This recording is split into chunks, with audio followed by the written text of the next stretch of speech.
He's Metz. He's Tass. It's the Metzger Tassoul Show.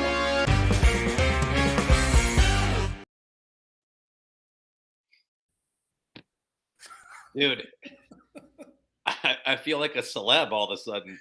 I told him I feel like I need to come out juggling clubs or something on a unicycle. That's right. That's right.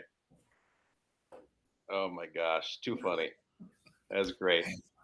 I didn't know what the hell was happening when I first saw that. Oh, I know. This is great. Okay, good having you, Metz. Good talking to you, buddy. You have a good day. Matt. Welcome, everybody. As you guys jump on, just drop us a comment. Oh, man. Let's see. Yeah, I guess the hair is a little spiked up in front, isn't it? I don't know what's going on there. Mr. Munding, how are you, sir? Hey, Mr. Munding. It's Metz. It's Tass. Anyway. The Metzger Tassoul Show. It's great. So it's just going to be you, me, and Mr. Munding today. We're going to discuss and Mr. Costa. Hey, Mr. Costa. Yeah. So what's going on, Tass? How's biz? How's life? How's the industry? How is the recession potential? How are interest rates? Pick a spot to start. God. I mean, I'm gonna get this. We could go off the air for this, but you sound like a girl asking me 16 questions at once and wanting to know all the answers. Good, could be better. We're working on it. I think we're gonna be okay. And yes. Okay.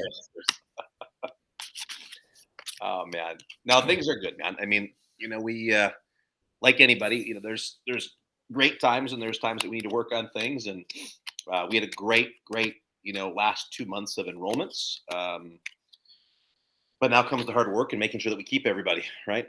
I'm prepping for a big holiday event, closing out the year strong, and a lot of exciting things going on. They are what you make them. I think we're pretty excited about the marketing that we're doing for our holiday trial specials and enrollment specials, things like that, to drive people in. And leads for us, leads have always been a challenge as far as paying for leads, right? We do a lot of our stuff within the community to generate leads as far as getting in schools and things like that. But our lead flow has seemed to increase, which is great news. So we want to make sure that we're capitalizing on that. So everything, I mean, look, we always have something we can work on, right? We focus on one thing and then the other thing drops a little bit and we got to focus on that. So overall, things are good. I think the industry's, the people that are in our circle, right, in the Maya world, in the Maya family, and the CMA family, I think things have been going really well for them and people are having breakthroughs, and a lot of people going in the right direction. So it's been great. Thank you, Marianne. First of all, thank you. Appreciate it. And yes, it's interesting, though. The topic today, not a topic that will that somebody's going to jump in here and all of a sudden learn something. This is something for us to learn. I'm just curious in the industry. It's funny. I said to Perry, I could put a post out there how to make an extra $10,000 a month, and we'll get 6 comments. I post on there that I got promoted to brown belt in Brazilian Jiu-Jitsu, and I get flooded with text messages. It's like, I mean, what is it that people want in 2023? I mean, does our industry, it's okay to be a hardcore or a martial artist at heart, right? But it's crazy that people are not as passionate. Can we be equally as passionate about being successful in our business? And it seems like people, if we go back old school, tasks on this show and put up there, how long should it take the average student to get a black belt? We're going to get 50, 60 viewers on here. Well, sir, the average student doesn't get a black belt. Exactly. All right. So let's just change the conversation. Should you charge testing fees or not? Yeah. Yeah, it's funny because there's people that have, maybe this is it. When you ask a question that people have opinions on, you're going to get all kinds of answers. But when you ask a question that is talking about, do you want to know how to generate an extra $10,000 a month in your school? Well, maybe they can't have an opinion on that because they've never done it before. So they don't know how to respond or even to tune in and watch. I don't know. So let me ask everybody on here, and this is the topic because I want to talk about certain things that I think the industry needs, not necessarily what the industry wants. But in 2023, if you were going to attend a martial arts seminar, like my elite, we do 3 a year, right? But if you were going to attend anything, what kind of topics would you see or would you be excited about? What kind of speakers would you be excited about? What kind of trainings would you be excited about? And maybe you only have one answer. For example, some of you may say, man, if I can, I would attend a seminar if I can train with Lyoto Machida and take a class with Lyoto Machida. Or some of you may say, if Simon Sinek was speaking, man, I'd be excited about going there. Or some of you may say, if there were topics specifically on how to manage staff, that would excite me. Like, what is it that would excite the industry as far as what you think you want? And is that want the same as what you feel you need for your business? But Tass, removing yourself and being a school owner, just a martial arts school owner, what's something that would really hit home for you right now to go travel and go attend a seminar? What is it that you'd want to learn how to be better at? Not much. I know. That's why I said remove yourself. Oh, all right. Boy, let's see. I think everybody falls in the same category of and you can fall prey to it even if you're a veteran, which is wanting more students. Now, I know that that's not the case, right? We always, and by the way, let me pre-frame. We always want more students, right? But I think when you have your numbers dialed in and you have a student value of $200 plus a month and you're doing well and maybe your attrition's in line, and the question is, okay, well, how can I ramp up? How can I get to that next level? How can I go from 300 to 400 or 400 to 500 or whatever it may be? And what does that look like? It's interesting. And we know this, there's a big difference between a school with 100 students and a school with 200 students. And it doesn't seem like it's that big of a deal. Even 100 and 150 students, it can be a world of difference in those two numbers. And so sometimes taking these jumps of 50 students can be more of a challenge than someone may think. But I'm removing myself as a consultant because I obviously know the answer on how to do that. But I think those are, that type of seminar. Or do you have someone that's in the industry that is seeing a trend and they're thinking like, hey, this is where the industry may go? Now, again, you can fall prey to those things because all of a sudden you can be doing what you've done for business and be successful at it. And now you see some shiny object and you get pulled over and go do that thing. And that may work for a season, right? By the way, I think MMA and BJJ schools were one of those things that originally was more of a shiny object. I don't think people thought it would stick around as long as it did. And it absolutely has. Because I remember that the talks and like, I don't know if they're going to be able to make that happen. That's for a bunch of broke guys that are 18 to 25 years old that aren't going to be able to afford classes, and it's not going to be able to stick, and it's not going to have staying power. But it absolutely has. So maybe looking at people that, their ideas and thoughts of the trends of the industry, where things are going. But really, for me, it would be to be in a room of people that are doing better than me. That's what I would want to do. And I would want to be in that room and find out how and find out why and be able to ask questions. That's really what it is. The lecture thing, the seminar thing is great, but I also love asking questions so I understand the backdrop and what's actually happening, how they're getting to that level, as opposed to, hey, raise your prices to this. This is what you should charge for this program. This is what you should charge for that program. Go do it, and it'll make a difference in your school. Well, why are you doing that? What history do you have? How long have you been doing it? What's the reason you chose to do that? What's your enrollment percentage? Did it change when you raised your price? Like, be able to ask all the questions to support the data and make an educated decision if it was something that I want to do. But always being in a room with people that are doing better than you. So Mr. Costa says, rotating curriculum, or what is some schools doing well with, or what are some schools doing well with? That's a good question, right? I mean, listen, guys, at the end of the day, first of all, the people listening, do you have a desire to be more successful than what you currently are doing right now? Do you have a desire to be more financially successful with your business? And it's a serious question, because to become more financially successful, there is a little bit of a grind and a transition and a mind shift and a little bit of pressure to become more financially successful, as opposed to just hoping something changes. And it's not a wrong answer if you say, I'm successful enough, and because I'm just comfortable, I'm happy, I don't have a lot of stress, I don't have a lot of pressure, and I'm good where I'm at. That's okay. But how many of you, and I know not everybody participates, but I'd love to see how many of you really have a strong desire to become more financially successful in your business?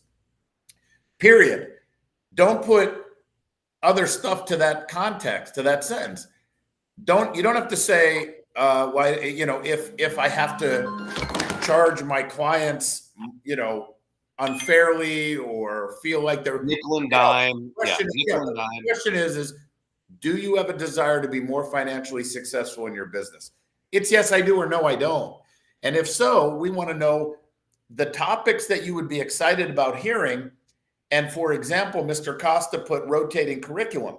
Well, Mr. Costa, what I would ask you is, do you feel like understanding rotating curriculum would help you achieve whatever goal you're trying to achieve? Like, why are you interested in rotating curriculum? Do you think it'll be easier to teach? Do you think it'll bring the quality of your students down? Do you think that it'll generate more revenue? I'd like to hear. Are you trying to remove yourself from the floor and want an easier method to be able to teach an instructor to take over what you're doing? Right? There's a lot of different variables. Exactly. So it's a good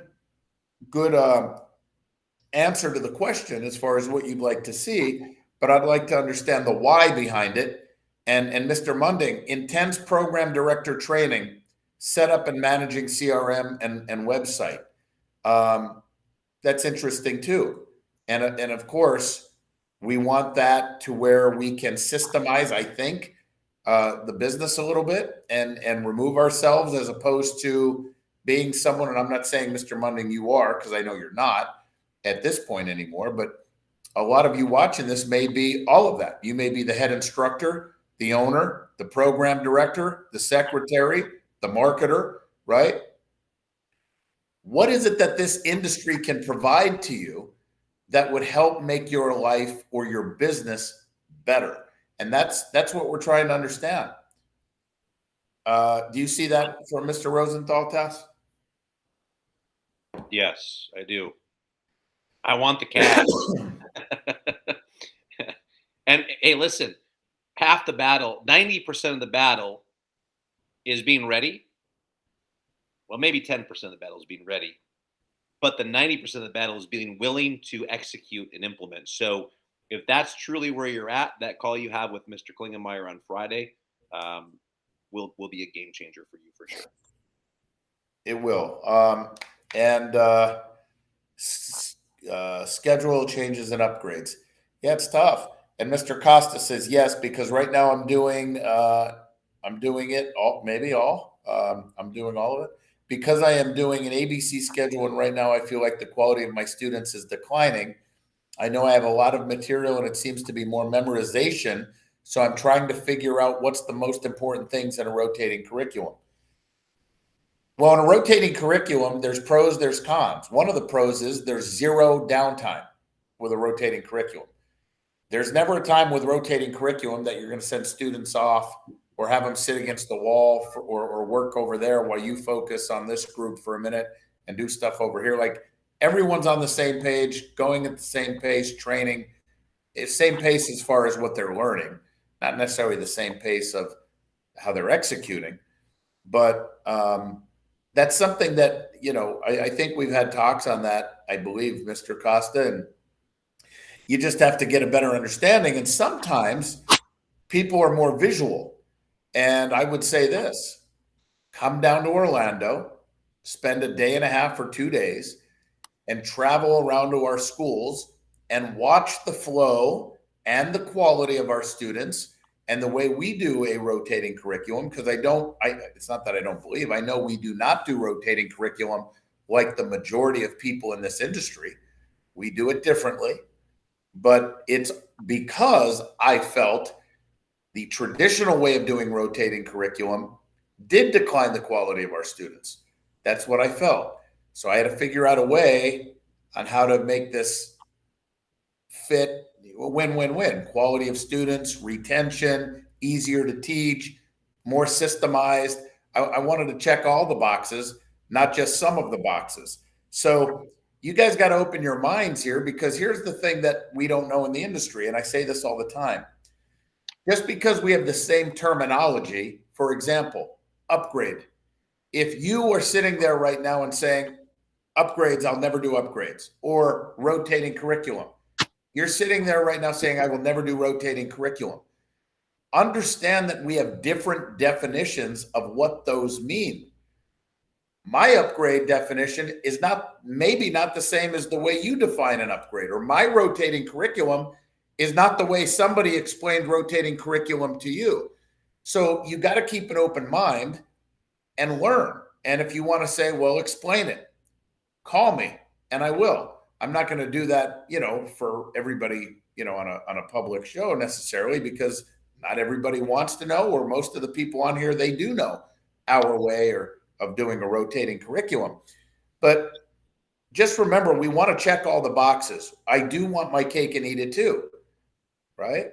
I do want you to be financially successful and have the highest quality martial arts students that you can, and give your black belts an opportunity to have a career, and give you opportunity to have more freedom and flexibility. Why would you not want all of that? And it's because of the mental blocks we have in our head. You do want all of that. You absolutely want all of that. Even if you're saying right now, nope, I want to teach every class every day, you still want the option to make that decision to teach every class every day, as opposed to, I have to teach every class every day. So we can help with all that, right? But I would still like to know, if you can train with any martial artist, if you could take a class or train with someone in the industry in the world, is there anybody that would be exciting for you to take a class with or train with? Who's still alive, by the way? Yes, still alive. If they're not alive, that would be harder to do. But please put in there who you might be interested or excited about taking a class with or training with. And then I'd like to know why that person, what's exciting about that. And by the way, do you believe that'll help you or inspire you? Remember, inspiration and motivation is very powerful too. So if you took a class with one of your idols, let's say, or someone you highly respect, maybe that would inspire you or reignite a fire under you, right? To do better. So anyway, Tass, thoughts on that? I think a lot of people in the industry, I always call it, they're dancing right on the line. And what I mean by that is that some months their revenue exceeds their expenses, other months their expenses exceed their revenue, and it's this constant line that we're dancing against. And this is where frustration comes for a lot of people, because some months we generate revenue from the school and we can take a paycheck essentially, and some months you can't, and that gets frustrating over time. And then over enough time where you may have a full-time job, and that may be happening with your school, and the justification is, well, I don't do this for the money. I just do it because I love to do it. Okay, well then just do it for free. Like, and why charge if you're going to do that, right? But if you look at it from a perspective of, if you just made a couple tweaks in your business where you weren't flirting with that expense line every month, where you were always making money, what would that do for you? What would it do for your mindset? What would it do for the way that you teach? And I think I said this yesterday, on maybe it was on our foundations call, but I remember when I started generating more revenue in the school, and how I felt like that changed my identity, and not in a bad way, not from a greed perspective, but from a perspective of like, man, it's just this weight lifted off my shoulders. I can just focus on doing what I love to do, and be passionate about it. More passionate than I was when I was trying to figure out how I was going to pay the bills. That's a stressful time to be. So I would argue that people who generate more revenue in their school can be more passionate about what they do, because they don't have the worries of, oh my God, how am I going to live this month? How am I going to pay my mortgage? How am I going to pay the light bill? How am I going to pay the instructors or the staff? I don't have the money to do that. And then we start making decisions in our business where that it can become shady business, because we start striking. I know people that have done this.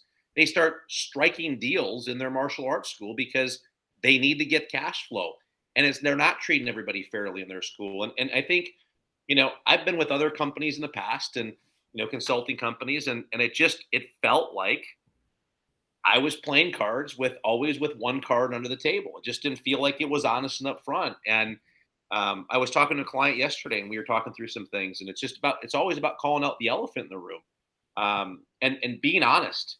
And I think when you're honest, what happens is your people can sense that.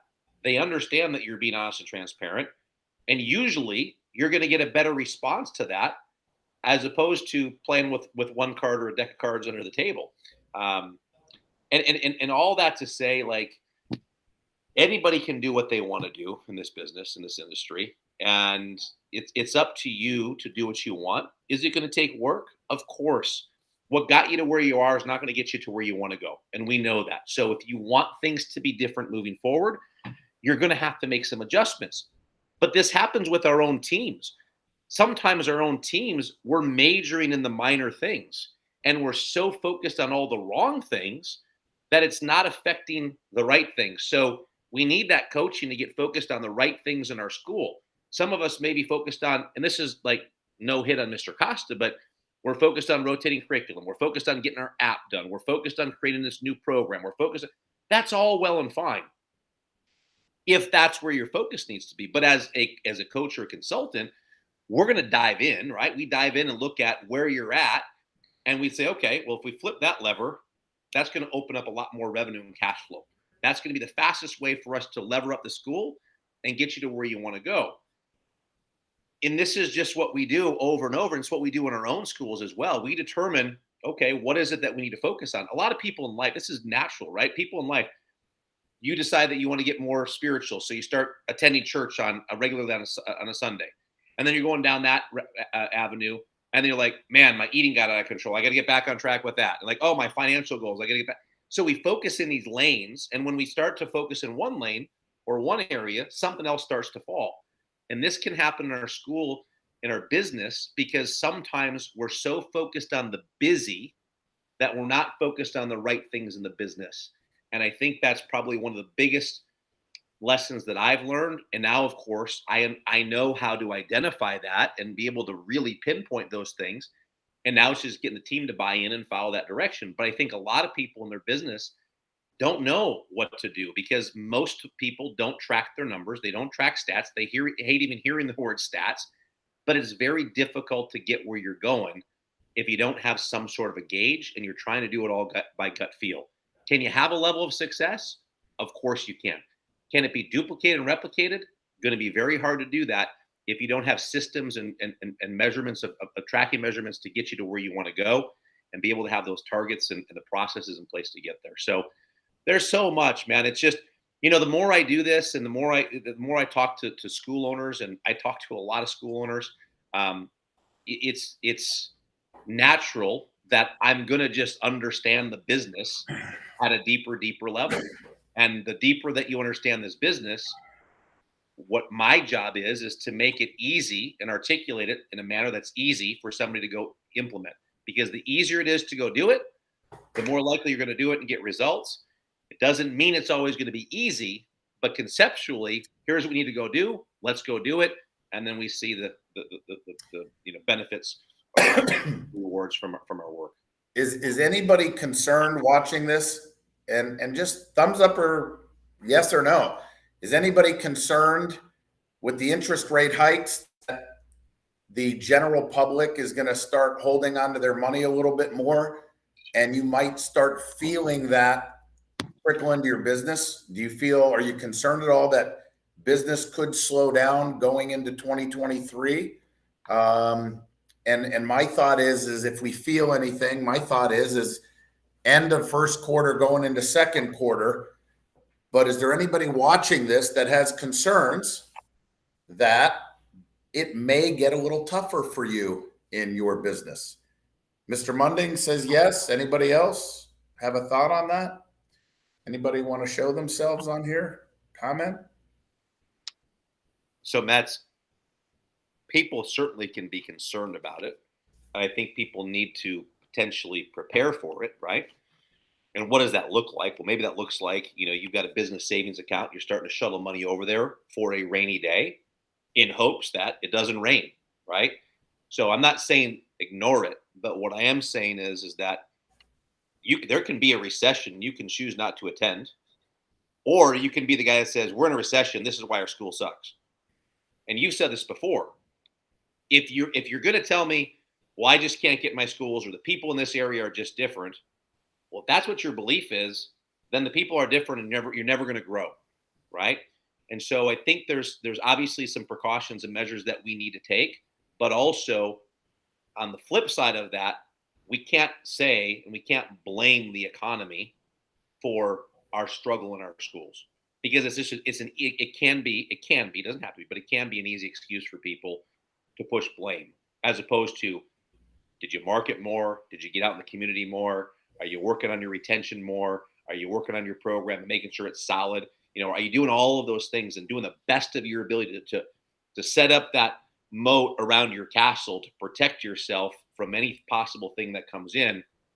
Or do you not have any protection around your school? And all of those things I just mentioned are ways for you to protect yourself, against a potential recession. So what I would tell people is, don't be concerned about it. Do something about it. And you got to elevate your game. You got to elevate your customer service, your values that you are selling, and the benefits that you're selling. And we got to do a better job at it. You got to be better at marketing. You got to be better at retaining. And you got to be better at creating value for your customer. Now, notice I didn't say recruiting, retaining, and revenue. Because if we're talking about pocketbooks getting a little tighter, if you focus on getting better at marketing, driving more people into your school, if you get better at retaining your students through fun and exciting classes and customer service strategies and systems, right, to retain your students and create more value, the economy might get tighter, but it's not going to get so tight for the majority of America, let's say, to where they have to cut everything out of their lives. But I do believe it's going to get tighter to where they are going to have to cut out some of the things in their life. And if you do a great job at providing value, you won't be one of those things. Something else will have to go for that family, but not martial arts. But we got to elevate our game. Now, if I'm wrong about it, you're only going to be that much better anyway. So assume things are going to get tough coming out of the first quarter into the second quarter. And you'll be okay. You'll be all right. Go ahead, Tass. You were going to say something? Yeah, man. This is funny because you're familiar with DoorDash, I'm assuming. Yeah, we used to do it as kids. We'd ring the doorbells and hide behind the bushes and light a bag of dog shit on the porch. And then have them stomp it out. Yes. Yeah. Is door dashing still big? Yeah. Big. Yeah. Gotcha. Yeah. Oh my God, this guy. So listen, you were and it was a little bit different last night, but you had your real estate event last night, right? Big venue, a lot of people. You go out to eat quite a bit. Are the restaurants pretty busy? Packed. Packed. Are you seeing a like when I was down by you, we went for breakfast and it was $14 for an omelet, $5 for a side of bacon, and $3 or whatever it was for a cup of coffee. Right? It was like a $20 breakfast. I just went to a breakfast here, by the way, and this is not the norm here, but it was like $7 for breakfast, and that was my omelet and my side of bacon and my cup of coffee. I mean, it was extremely inexpensive. That is not the norm. The norm here is everything is escalated as well. But my point in saying this is these restaurants are packed right now. I happened to download DoorDash just because it was my daughter had told me about it. It was convenient. I ordered food for my son and I the other night. We got Chipotle. We each got a bowl, and we got chips with queso, side of chips and queso. No drinks. That was it. Do you have any guess how much that was for 2 bowls and a small side of chips with queso? $12. Yeah. $40, $42 or some crap, right? $42.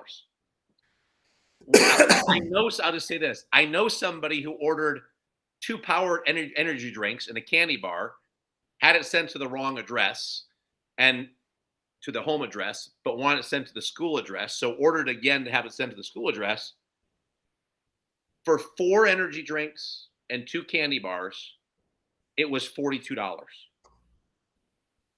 Because of all these delivery fees and the inflated, this and the tip and all the other stuff. My point is this: people are spending money on a lot of frivolous, unnecessary things. And if you go back to your school and you look at how you can provide legendary customer service and give value in your school, they will cut out the DoorDashes. They'll cut back on the eating out. They'll do all those things because this is what's important to them. But if it's not important, they're going to be like, we need more money to go eat out. We're going to take our kid out of martial arts. We're going to remove ourselves because I value eating out more than I do that program for my kids. So that's a long way of me saying that. But I think there's so many things that people are literally spending money on right now that can absolutely be cut before martial arts is that final straw. You want to hear something crazy, my friend? Everybody listen up. Bring it in, everyone. Bring it in. Bring it in. I went to breakfast this morning. I got my 2 eggs over medium, turkey bacon, and a sesame bagel well toasted with cream cheese. But not a lot. Not a lot. And a coffee. With yellow packets, because I know you got them hiding in the back. That's exactly the speech. Can I get some yellow? I know you got them hidden in the back. You want to hear something? My coffee was $2.95. Yep. The cream cheese for the bagel was $3.95. Are you serious? I'm serious. Oh my God. And that's not the bagel. That's just the cream cheese. And I didn't notice it, but I picked up my mom and had breakfast, and she just sat there because she had already eaten or whatever. And I go to pay the bill, and she's like, "Is your breakfast $21? 2 eggs, turkey bacon, sesame bagel with cream cheese and a coffee." I said, "Yeah, with tip." When you're rolling in cash like my self-task, I didn't even think about it. I'm like, "Yeah, Mom, what's up there?" What's up? I said, yeah. And I'm like, yeah, let me look. And I saw the cream cheese was more than my cup of coffee. I said, next time I come in, I may get the butter on the bagel and just see what that costs. But that, You didn't leave with the tub of cream cheese? They didn't give you the whole tub? I left the tub on the table because I scraped half of it off the bagel. Dude, $3.90. I could go buy my own thing of cream cheese. I mean, if you're getting $3.95 for everyone who orders a bagel with cream cheese, those are some margins right there. This is, and by the way, we're off on a rant. People go, what are you talking about, breakfast and this? Well, here's why, right? Because I can give you an example of the Packer game I went to. I saw everybody that was juggling to hold on to their drinks and their food, and they spend $50 or $60 in one trip to the concession stand. It's like that everywhere. Well, the reason is because you number one, we have to understand the value of a dollar, and number two, I always am looking at other businesses when I go out and trying to figure out how that correlates to our business, and always making those distinctions. Customer service, right? Very rarely do you go out. I would say 9 out of 10 times do I go out, whether it's a restaurant or wherever, and get good customer service. Not great, good. It's usually subpar. So what do I? Well, man, look, if all we did was have our leadership or our instructors greet people when they walk through the door with a smile on their face, we're light years ahead of every other business out there. Light years. It doesn't take much for us to be different than what everybody else is doing. And I don't know, we could go on and on, but I just don't know if COVID had this impact on people where everybody got mean and they don't know how to socialize or interact with people. I have no idea what it is, but it's really bizarre. And then I'm also very mindful about, maybe that's my thought process and that's all I'm seeing is people with bad customer service, but that's not true because we were just, somewhere and we saw phenomenal customer service, right? So we know it's out there, but it's hard to find. So that's another way you separate yourself from the crowd is deliver, I said legendary customer service for your people. Cream cheese, $3.95. Having breakfast with mom, priceless. Love it. And not embarrassing mom by talking about the $3.95 cream cheese of the manager. Oh, I didn't bring that up. No, I know you did. Yeah, right. Saving that for next time. I feel like going back there now. The more I think about it. What is this? I mean, $1.95 for cream cheese is crazy. $3.95, $4. That's right. And had you realized that sooner, it would have been a conversation. Did I buy everybody's cream cheese today, or was that just mine? Sorry, guys. We're gonna talk about overpriced cream cheese. Can we just switch gears? Oh man. Anyway, so here's the thing, though. Listen, everyone. Silverman, the great, legendary Francis B. Silverman, right? You all right? All right. Oh yeah. Good. Okay. He said, and he's right on this. Restaurants have raised their prices, right? Because everything, supplies, shipments, everything's gone up. As a matter of fact, the same restaurant, the same breakfast place, there's a sign right in the front. If you order anything with eggs, which 9 times out of 10, anything you order for breakfast will have eggs. Even the French toast has freaking eggs in the mix. But there's a 75-cent upcharge because eggs are so ridiculously expensive. Now, if I was his consultant, what I would say is just raise your frickin' prices by 75 cents. Don't nickel and dime everybody by saying if you order something with eggs, we're going to charge you an upcharge of 75 cents. Which is equivalent, by the way, pause, for people that are in their martial arts school and they charge $150 a month for lessons and they pass on the convenience fee to their students. That's right. That's correct. And some of you are sitting there saying, that's why I don't do upgrades. Oh, that would be wrong. I'm not even going to start.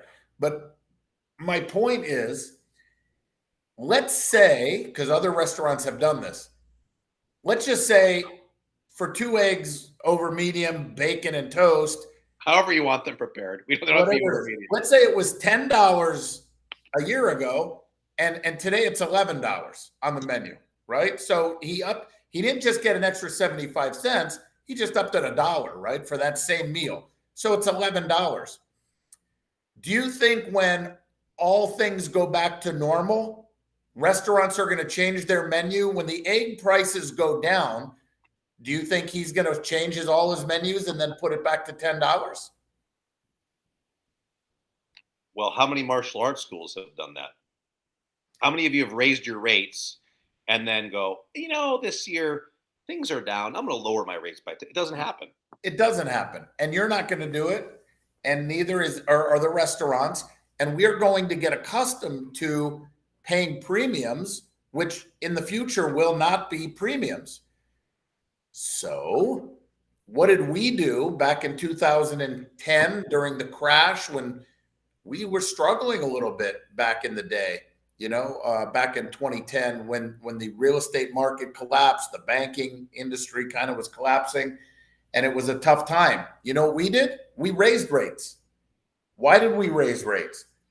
Because we knew that people that wanted and can join martial arts are going to join martial arts, whether my rates were here or $10 more.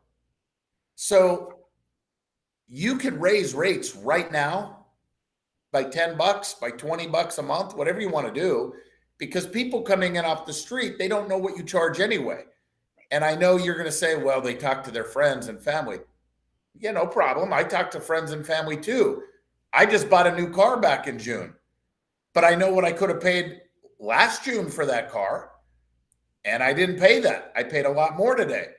Prices have gone up, Mrs. Johnson, but you got to provide the value of your services or your product. And the people that want to buy or want to be there are coming, whether it's $10 more a month or not. So what is $10 more? Guys, if you have 100 students in your building and you're just struggling and you've been plateaued at 100 students, I'm making this up. Let's say you have a 5% attrition rate. Let's say you have a 5%. Let's say you have a 3% attrition rate, which is great, Tass, right? 3% attrition is phenomenal, right? Well, that means you're losing 3 students every month. That's 36 students in a year. That's 72 students in 2 years. Within 3 years, your entire school, even if you stay plateaued at 100 students, remember, it's not the same 100 students. But within 3 years from now, with a 3% attrition, if you're plateaued, you're going to be bringing in an extra $12,000 a year by raising those dues by $10. Only for new students. Forget the existing ones, right? If you don't want to disrupt the existing ones because maybe you promised them that they're price protected, their rate will never change. I don't know what you said or what you did. You shouldn't say that to customers, right? There's right ways and wrong ways. Got to be transparent with everybody. But just that's the way you got to be thinking. If times get tough, typically times get tough with recruiting new members, right? Retaining, you are in a lot of control of retaining your students more than you are recruiting. Recruiting, you got to get out there. And if you want more control on recruiting, I always say you got to be in front of your audience. But if you're just doing ads on social media and stuff, you don't have a lot of control of the environment or the community. Whether or not the economy crashes, you're going to get less people to respond. So you might as well get more money per transaction. So you may want to be thinking about that, especially if you're concerned that times may get a little tough. Okay. Thank you, Tass. That's your segue. Thank you, Tass. Well, when you leaned your entire face into the camera, I figured you wanted to say something. No, it's just interesting, because I think there's some people that think this way. Hey, this guy enrolls 20 students a month. Oh my God, if I could enroll 20 students a month, that would make the world of difference to me. And one of the biggest things another big thing I've learned over the years is you don't know that. You don't know if 20 enrollments a month is good or not good. If I told you the school has 500 students with a 5% attrition rate, that means they're losing 25 a month, but only enrolling 20. That's a problem, right? You don't need 20 enrollments if you're a school that has 100 students with a 3% attrition rate. You're losing 3 a month. All you need is to enroll 5 or 6 a month. That's it. And you're going to grow to a certain level. And then when you get to that plateau level, we figure out Is our retention or attrition where it needs to be? Can we up our marketing? And then we get to the next level. But too many times people just don't understand why they're asking to do what they're doing and if it actually makes sense. And I think you hear numbers like, here's a school that does $50,000 a month. Some people are like, oh my God, that's unbelievable. Well, not if they have 500 students. That's horrible.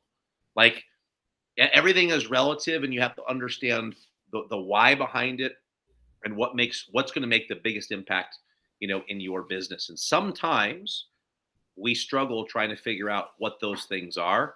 And that's where I've just been blessed to be able to help so many people and be able to understand these numbers inside and out, and regardless of location or where people are at or their schools or what style they teach, right? The numbers don't lie. The numbers don't have emotion. The numbers are the numbers, and we track and we follow the numbers, and it tells us exactly what we can be doing to improve in our schools.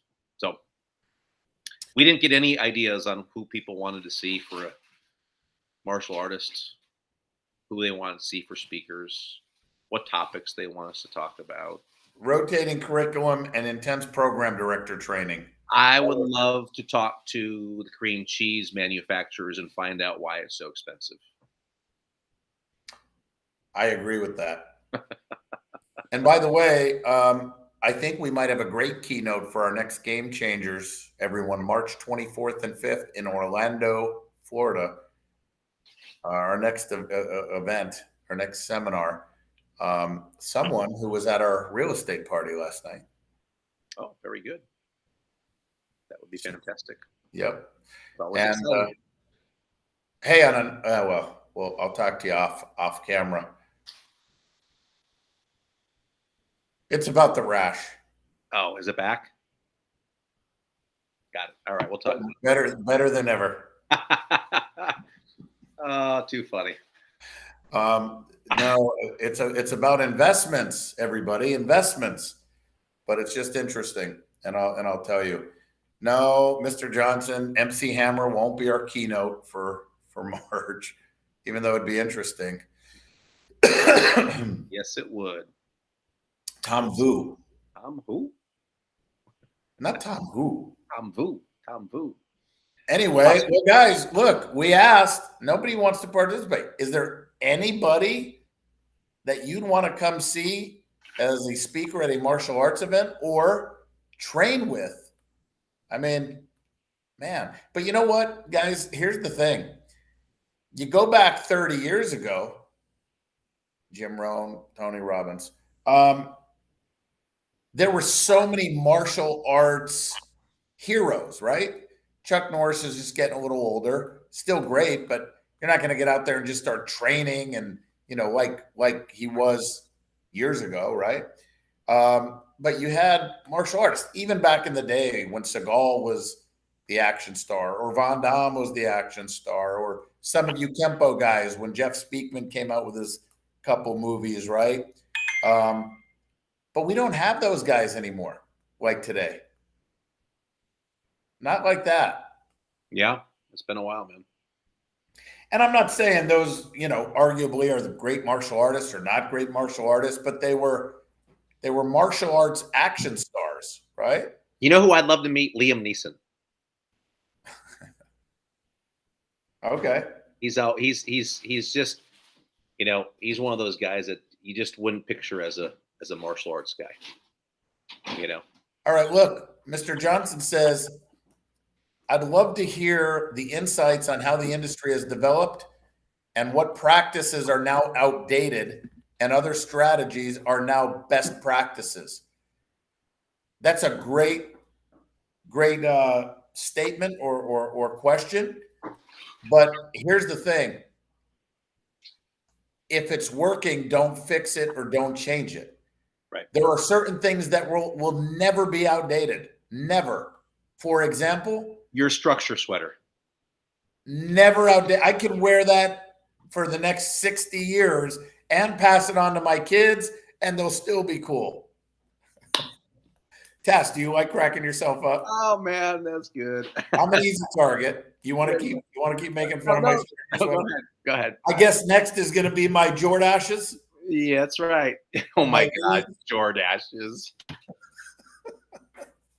and my zipper kangaroo sneakers that I just loved, where I keep my key. Your key or your extra money. Hold it up. Yeah, those are definitely outdated, Mr. Johnson. Those are outdated. Oh my gosh. The vintage practices of martial arts.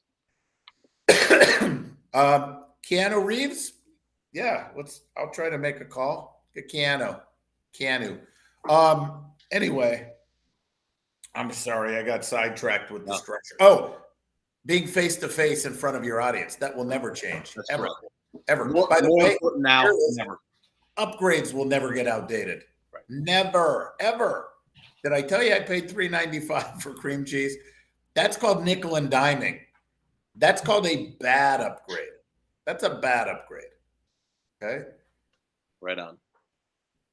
Anyway. Good stuff. Well, thank you guys. Tass, I'm going to the same place you're going to, buddy. Oh, well, good. Have fun. You too. But I'll touch base. All right, buddy. Sounds good. Guys. See everybody. Thanks, guys. Appreciate everybody. Bye-bye. Take care.